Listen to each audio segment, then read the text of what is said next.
এবছরের ফেব্রুয়ারিতে ব্রাসেলসে ইউরোপীয় দেশগুলোর বৈঠকে যুদ্ধ চালিয়ে নিতে ইউক্রেনের president Volodymyr Zelensky ৯০ billion euro ঋণ সহায়তা চেয়েছিলেন। তখন তা আটকে গিয়েছিল শুধুমাত্র হাঙ্গেরির প্রধানমন্ত্রী ভিক্টর ওরবানের ভেটোর কারণে।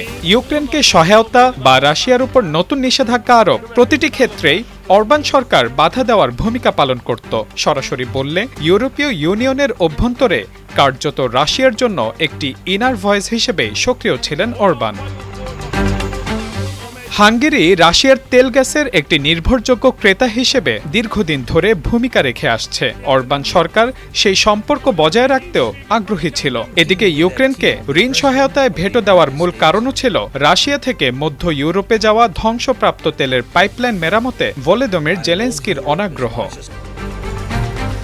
এমন প্রেক্ষাপটে ইউরোপের রাজনীতি এক গুরুত্বপূর্ণ মোড় নিচ্ছে হাঙ্গেরির সাম্প্রতিক নির্বাচনে। টানা ১৬ বছর ক্ষমতায় থাকা প্রধানমন্ত্রী ভিক্টর ওরবান দেশটির জাতীয় নির্বাচনে পরাজিত হয়েছেন।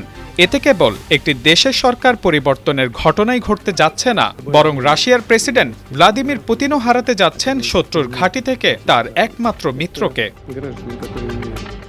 নির্বাচনে জয়লাভ করা দেশটির টিজা পার্টির পিটার মার্জারের উত্থান এমন এক সময় ঘটতে যাচ্ছে যখন ইউক্রেন যুদ্ধকে কেন্দ্র করে ইউরোপ রাশিয়া সম্পর্ক তীব্র উত্তেজনার মধ্য দিয়ে যাচ্ছে। বারবার শান্তি আলোচনার প্রস্তাব দিয়েও যুদ্ধ থেকে ফেরানো যায়নি দুই দেশকে। এমন প্রেক্ষাপটে অরবানের বিদায় মানে ইউরোপীয় রাজনীতিতে মস্কোর দীর্ঘদিনের একটি গুরুত্বপূর্ণ ভিত নড়ে যাওয়া।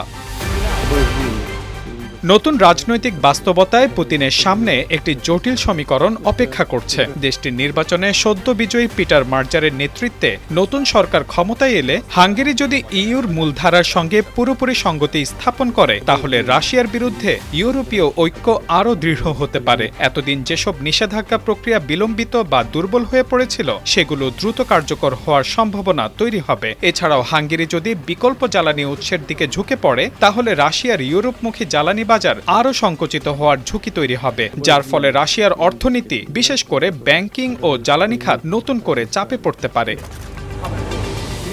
সব মিলিয়ে অরবানের পরাজয় কেবল হাঙ্গেরির অভ্যন্তরীণ রাজনীতির পরিবর্তন নয়, এটি ইউরোপের শক্তির ভারসাম্যে একটি বড় রদবদলেরও ইঙ্গিত। ইউর ভেতরে রাশিয়ার প্রভাব বিস্তারের যে গুরুত্বপূর্ণ স্তম্ভটি এতদিন টিকে ছিল, তা ভেঙে পড়ার পথে। এর ফলে ভ্লাদিমির পুতিনের জন্য ইউরোপে কৌশলগত অবস্থান ধরে রাখা আরও কঠিন হয়ে উঠতে পারে, আর হাঙ্গেরির এই রাজনৈতিক পালাবদল সেই পরিবর্তনের সূচনা হিসেবেই দেখা হচ্ছে।